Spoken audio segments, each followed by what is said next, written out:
Sector 16 का भूतिया घर। चंडीगढ़ के सेक्टर 16 में एक पुराना मकान था। दिन में वह किसी सामान्य खाली घर की तरह दिखाई देता था, लेकिन रात होते ही उसका माहौल बदल जाता था। आसपास के लोग उसे भूतिया मकान कहते थे। कुछ लोग दावा करते थे कि वहां रात में कदमों की आवाजें सुनाई देती हैं, जबकि कुछ ने खिड़कियों में अजीब परछाइयां देखने की बात कही थी।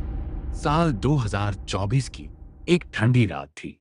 राहुल और उसके 3 दोस्त अमन, रोहित और नेहा उस मकान की सच्चाई जानने का फैसला करते हैं। अगर भूत है तो आज पता चल जाएगा, राहुल ने हंसते हुए कहा। रात के करीब 11 बजे चारों दोस्त मकान के सामने खड़े थे। मकान पूरी तरह अंधेरे में डूबा हुआ था। टूटी हुई खिड़कियां हवा के साथ चरमराने की आवाज कर रही थी। नेहा ने धीमे स्वर में कहा, मुझे ये जगह बिल्कुल अच्छी नहीं लग रही। अमन ने मोबाइल की टॉर्च जलाई और सब अंदर चले गए। घर के अंदर धूल की मोटी परत जमी हुई थी। दीवारों पर पुराने दाग थे और छत से मकड़ी के जाले लटक रहे थे।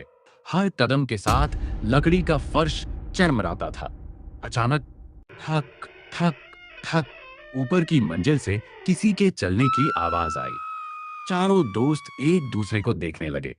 शायद कोई जानवर होगा, रोहित ने खुद को समझाते हुए कहा। वे सीढ़ियों की ओर बढ़े।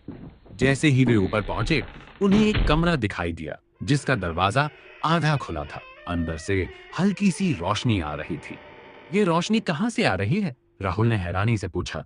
कमरे में प्रवेश करते ही रोशनी अचानक गायब हो गई।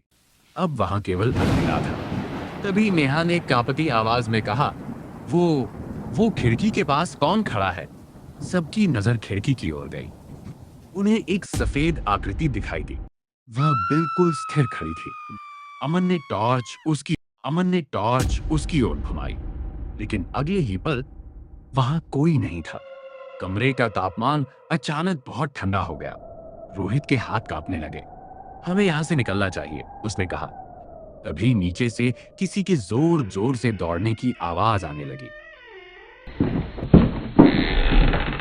जैसे कोई सीढ़ियां चढ़ रहा हो। लेकिन जब उन्होंने दरवाजे की ओर देखा, वहां कोई नहीं था। अचानक कमरे का दरवाजा अपने आप बंद हो गया। धड़ाम! नेहा चीख पड़ी। चारों दोस्तों ने पूरी ताकत से दरवाजा खोलने की कोशिश की। कुछ सेकंड बाद दरवाजा खुल गया और वे भागते हुए नीचे आए। जैसे ही वे मुख्य दरवाजे तक पहुंचे, राहुल ने पीछे मुड़कर देखा। ऊपरी मंजिल की खिड़की में वही सफेद आकृति खड़ी थी। इस बार उसका चेहरा साफ दिखाई दे रहा था। उसकी आंखें पूरी तरह काली थीं। राहुल का खून जम गया। चारों चारों दोस्त बिना पीछे देखे वहां से भाग गए। अगले दिन जब वे दोबारा उस जगह पहुंचे, तो मकान बिल्कुल शांत था। लेकिन राहुल के मोबाइल में रात की एक तस्वीर मौजूद थी। तस्वीर में खाली खिड़की दिखनी चाहिए थी, मगर खिड़की के पीछे एक धुंधला चेहरा दिखाई दे रहा था। एक ऐसा चेहरा जिसे किसी ने वहां खड़ा नहीं देखा था। उस दिन के बाद चारों दोस्तों ने कभी उस मकान की तरफ जाने की हिम्मत नहीं की। और आज भी सेक्टर 16 के उस पुराने मकान के बारे में लोग फुसफुसाकर बातें करते हैं, क्योंकि कुछ रहस्य ऐसे होते हैं जिन्हें जानने की कोशिश ही नहीं करनी चाहिए।